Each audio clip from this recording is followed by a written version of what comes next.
23 दिसंबर 2021।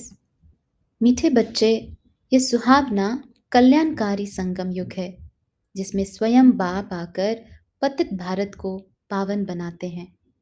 प्रश्न: संगम युग पर जब बाप आते हैं तो उनके आने से ही कौन सा इशारा मिल जाता?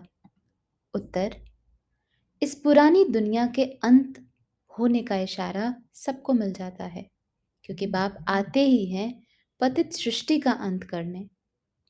इसलिए विनाश का साक्षात्कार भी होता है। अभी तुम्हें नई दुनिया के झाड़ सामने दिखाई दे रहे हैं। गीत तुम्हें पाके हमने जहां पा लिया। ओम शांति। वास्तव में कहना चाहिए रूहानी बच्चों प्रति रूहानी बाप की गुड मॉर्निंग, क्योंकि बच्चे जानते हैं बाप आते ही हैं रात को दिन बनाने।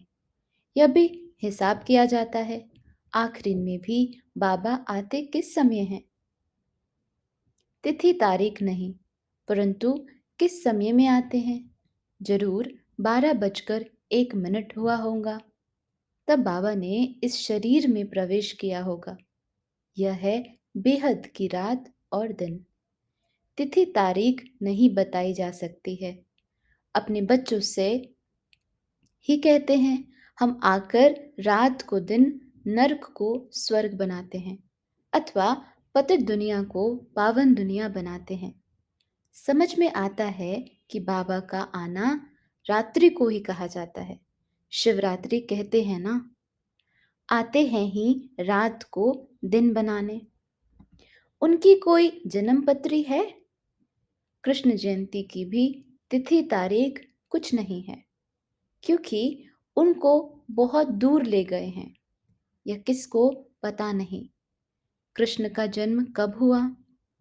संवत, तिथि, तारीख कुछ भी नहीं, बाकी सिर्फ रात को मनाते हैं। वास्तव में शिव बाबा है ही रात को आने वाला। तुम बच्चे कहेंगे शिव बाबा की रात्रि भारत में मनाते भी हैं शिवरात्रि, शिव जयंती भी कहते हैं, परंतु वास्तव में शिव जयंती कहना नहीं चाहिए, क्योंकि उनकी मरंती नहीं है। बाबा कहते हैं मनुष्य जन्मता है फिर मरता भी है, वह तो मरता ही नहीं, इसलिए शिव जयंती कहना भी जैसे रॉन्ग है। शिवरात्रि कहना ठीक है, यह श्री बाबा बतलाते हैं, दूसरा कोई ऐसे कह न सके। भल कहते हैं शिवो हम, परंतु बता न सके मैं कब आता हूँ, क्या आकर करता हूँ। शिव बाबा तो बतलाते हैं कि अब आधा कल्प की रात्रि पूरी हो, दिन शुरू होता है। यह गीता का एपिसोड रिपीट हो रहा है। मौत का तूफान भी सामने खड़ा है, पतित दुनिया भी बरोबर है, कलयुग का अंत है, मुसीबतें भी सामने हैं। समझते हैं यह वही महाभारत लड़ाई है जिसके लिए शास्त्रों में गायन है।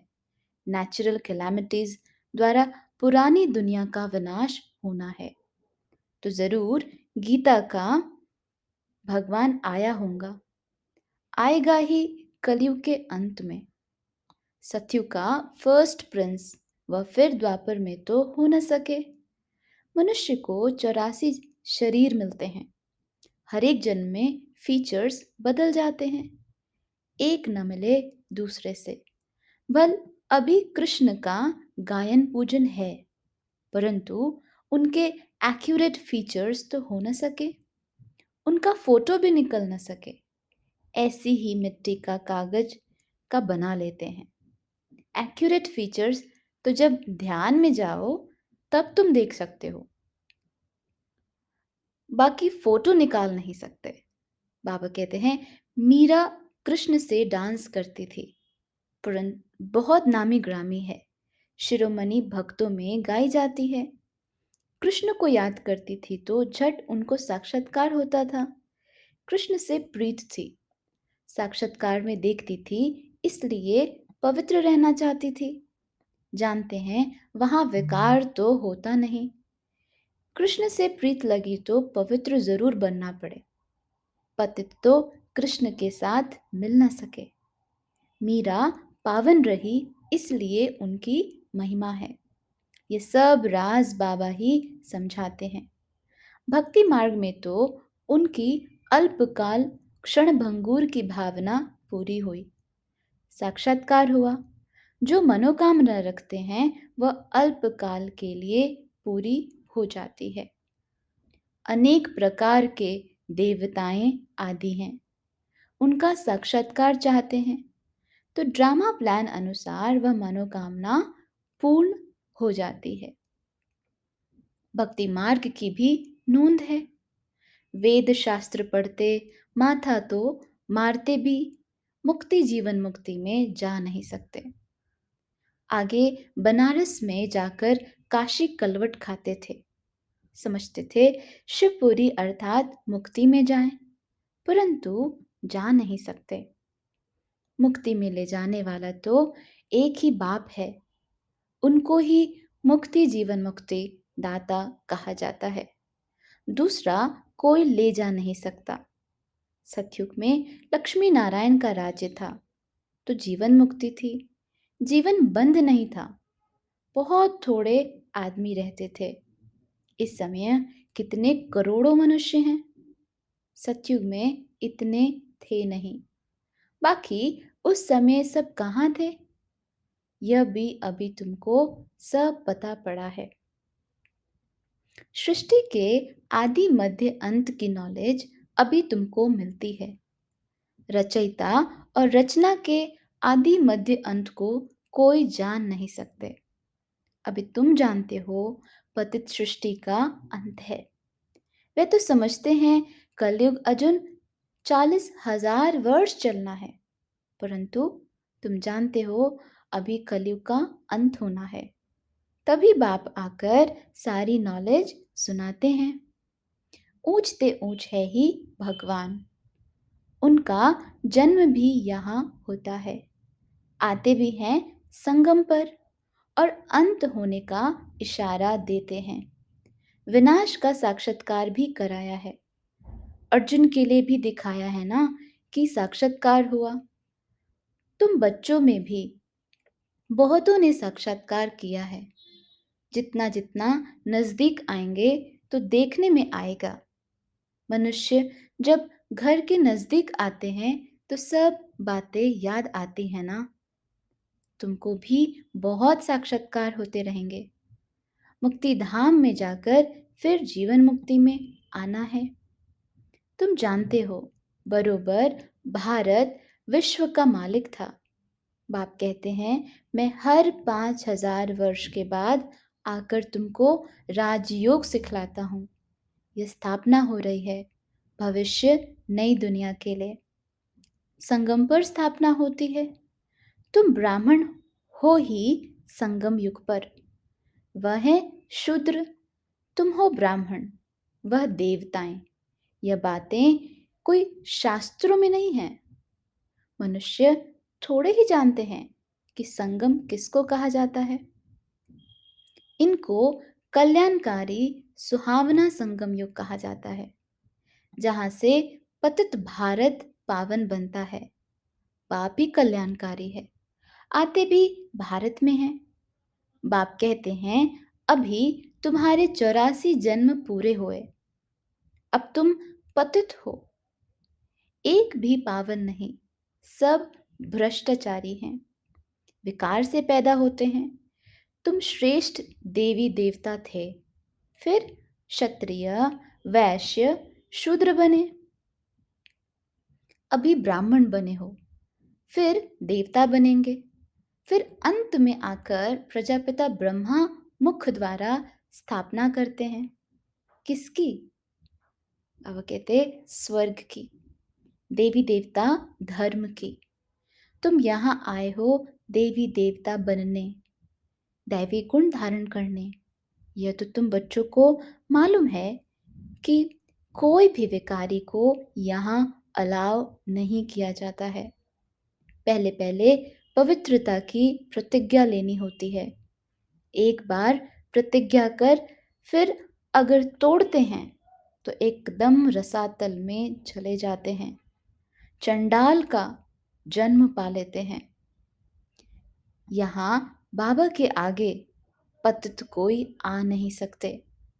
अगर ब्राह्मणी भूल से भी ले जाती तो उन पर भी बड़ा दोष आ जाता है। दोनों चंडाल बन पड़ते हैं। जो पावन नहीं बन सकते उनको यहाँ आने का हुक्म नहीं है। पर्सनल आकर समझ सकते हैं, परंतु बाबा की सभा में नहीं आ सकते। अगर भूल से ले आते हैं तो उनको चोट बहुत लगती है। आते तो ढेर हैं, सबको मालूम है कि बेहद के बाप के पास जाते हैं, हमको पवित्र जरूर बनना है। मीरा भी तो पवित्र थी, तो उनको कितना मान मिलता। अब तुम ज्ञान अमृत पिलाते हो, फिर भी वह कहते हैं हमको जहर चाहिए। अबलाओं पर कितने अत्याचार करते हैं विष के लिए। कृष्ण की तो बात नहीं। यह तो बड़ी भूल है जो भगवान के बदले कृष्ण का नाम डाल दिया है। बाप समझाते हैं कि भक्त कहते हैं भक्ति के बाद भगवान आते हैं फल देने, तो भक्ति निष्फल हुई ना। परंतु कुछ भी नहीं समझते। भारत ही गोल्डन एज्ड था, अब है आयन एज्ड। कहते भी हैं पतित पावन आओ, अर्थात पतित ठहरे ना। परंतु किसको कहो कि तुम नर्कवासी पतित हो तो समझते नहीं। बाबा ने जब समझदार बनाया था तो स्वर्ग था, अभी बेसमझ होने से कंगाल बने हैं। जब देवी देवताओं का राज्य था तो भारत कितना ऊंच था। कहते भी हैं स्वर्ग था। लक्ष्मी नारायण का राज्य था। फिर शास्त्रों में ऐसी ऐसी बातें लिखती हैं जो लोग समझते हैं वहां भी असुर थे। ये शास्त्र कोई सदगति के लिए नहीं है, वह तो जब बाप आए तब सर्व की सदगति करे। यह है रावण राज्य, तब तो चाहते हैं राम राज्य हो। यह नहीं जानते कि रावण राज्य कब से शुरू हुआ है। ज्ञान सागर बाप तो सबको सदगति में ले जाते हैं। ये बड़ी समझने की बातें हैं। हर एक आत्मा को अविनाशी पाठ मिला हुआ है। आत्मा शांति धाम से आती है इस पृथ्वी पर पाठ बजाने। आत्मा भी अविनाशी, ड्रामा भी अविनाशी। उसमें आत्मा अविनाशी एक्टर है, परम धाम की रहने वाली है। 84 जन्म गाए हुए हैं, वह तो 84 लाख कह देते हैं। परमात्मा को पत्थर भितर में कह देते तो ग्लानि हुई ना। बाप भारत पर उपकार कर स्वर्ग बनाते हैं, रावण आकर अपकार कर नरक बना देते हैं। यह खेल है दुख सुख का। यह है कांटों का जंगल। बाप आकर कांटों को फूल बनाते हैं। बड़े से बड़ा कांटा है काम विकार। अभी बाप कहते हैं मैं पावन बनाने आया हूं। जो पावन बनेंगे वही पावन दुनिया के मालिक बनेंगे। बाप आया है सहज योग सिखलाने। कहते भी हैं मुझ अपने माशूक को याद करो।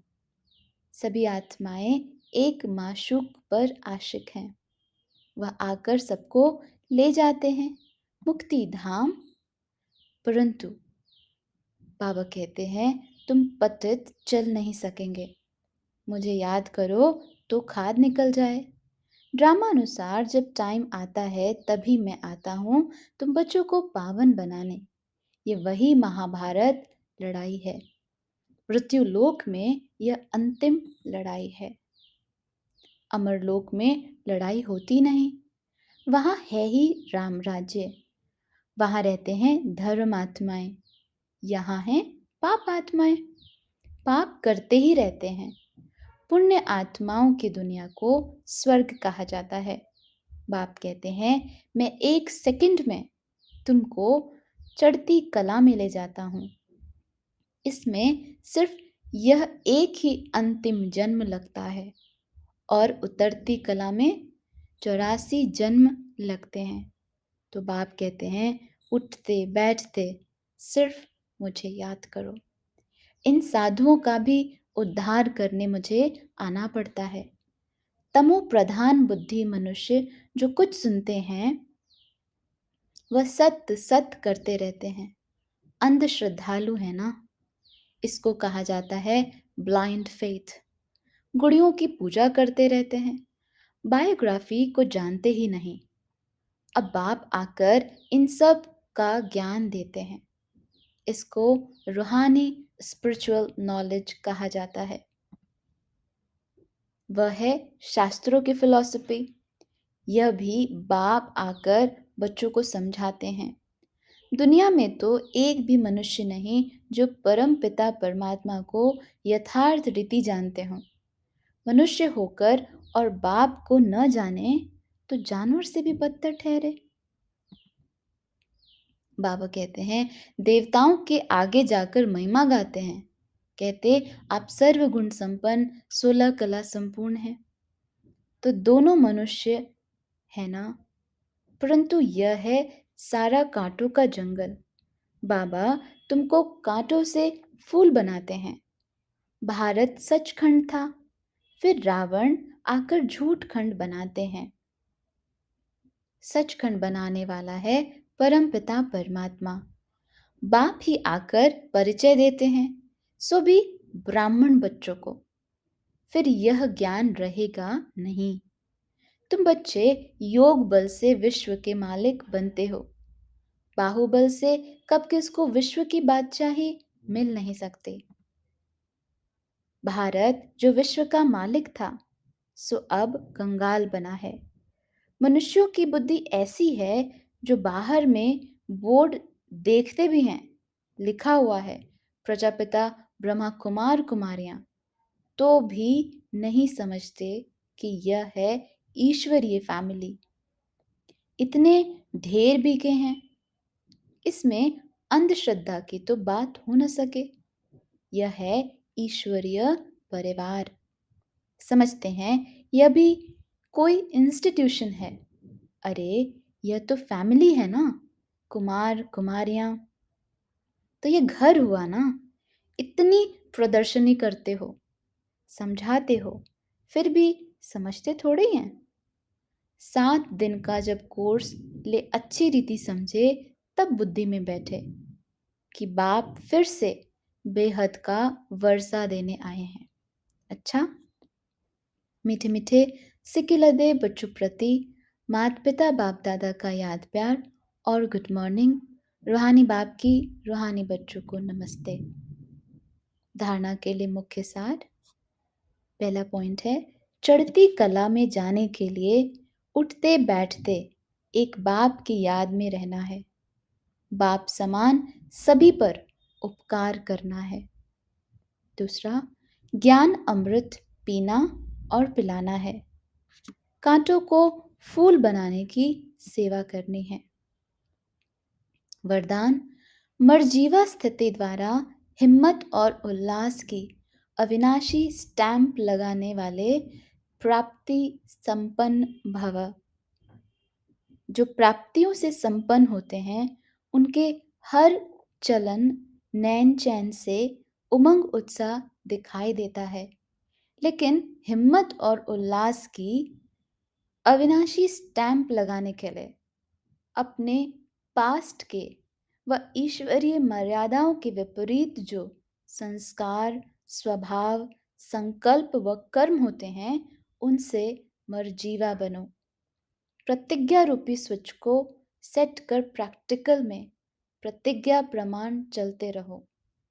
हिम्मत के साथ उल्लास हो तो प्राप्ति की झलक दूर से दिखाई देगी। स्लोगन, मेले व झमेले में डबल लाइट रहने वाला ही धारणा मूर्त है। ओम शांति।